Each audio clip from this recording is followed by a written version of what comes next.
આજે આપણે આવી ગયા નેહાબેનની પાણીપુરીમાં, તો નેહાબેનને મળીશું અને એના વિશે થોડુંક જાણીશું. કેમ છો નેહાબેન? બસ મજા મજા. બરાબર. આપણે જે પાણીપુરી કરીએ છીએ તો એ કેટલા ટાઈમથી તમે સ્ટાર્ટ કર્યું છે? સ્ટાર્ટ કર્યું એને તો 10 વર્ષ ઉપર થઈ ગયું. બરાબર. હા હા. અને સૌથી પહેલાં સ્ટાર્ટ કર્યું અહીંયાથી જ કર્યું છે કે કઈ ના જગ્યાએ? સૌથી પહેલા આપણે સ્ટાર્ટ કર્યું હતું વિમાનની સામે જોગસ પાર્ક, બરાબર. અને ત્યાર પછી નવલભાઈમાં ગયા, ત્યાર પછી વિકાસપુર રોડ ઉપર, અને આ વિકાસપુર રોડ ઉપર તો છે જ, પણ અહીંયા પટેલ કોલોની 6 નંબરમાં અમે બીજી બ્રાન્ચ કરી છે. બરાબર. ઓકે. બરાબર.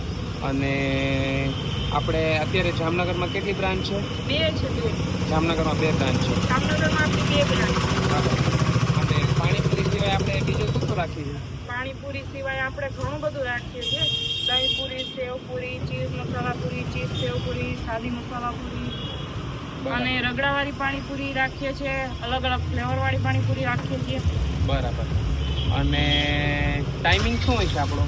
ટાઈમિંગ આપણો સાંજે 5 થી 9, 9:30 સુધીનો હોય છે. બરાબર. અને આપણે જે એડ્રેસ કહેવાય એ પટેલ કોલોની 6 નંબર. હા, અહીંયા આ એડ્રેસ છે એ પટેલ કોલોની 6 નંબર.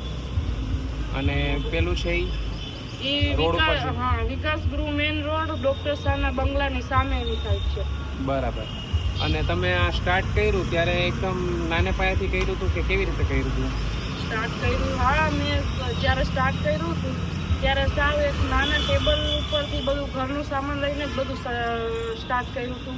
નાને ઘરના જ વાસણ ને બધું લઈને સ્ટાર્ટ કર્યું હતું. અને ત્યારે તમારે રિસ્પોન્સ કેવો હતો? ત્યારે તો એટલો બધો નહોતો, પણ ધીમે ધીમે જેમ બધું ઇમ્પ્રુવમેન્ટ આવવા માંડ્યું એમ થોડું. અને મેઇન તો સોશિયલ મીડિયામાં થોડુંક વાયરલ થવાથી વધારે. હા, સોશિયલ મીડિયાનો તો કમાલ છે જ, ફરક તો પડે જ થોડો ઘણો. બરાબર. ઓકે. અને બીજું તમે શું કહેવા માંગો છો? બસ કાંઈ નહીં, જો મેં જેવી રીતના સ્ટાર્ટ કર્યું એવી રીતના ઘણા બધા પોતાનું નાનું એવું સ્ટાર્ટઅપ કરી શકે, ઘરમાં સપોર્ટ કરી શકે બધું. એવી રીતના એમ કે અત્યારે તમારે કેટલા જણાનો સ્ટાફ છે અહીંયા? અત્યારે અમારે 9 જણાનો સ્ટાફ છે, તો 2 બ્રાન્ચ થઈને. બરાબર. ઓકે. ચાલો, thank you. Okay, thank you.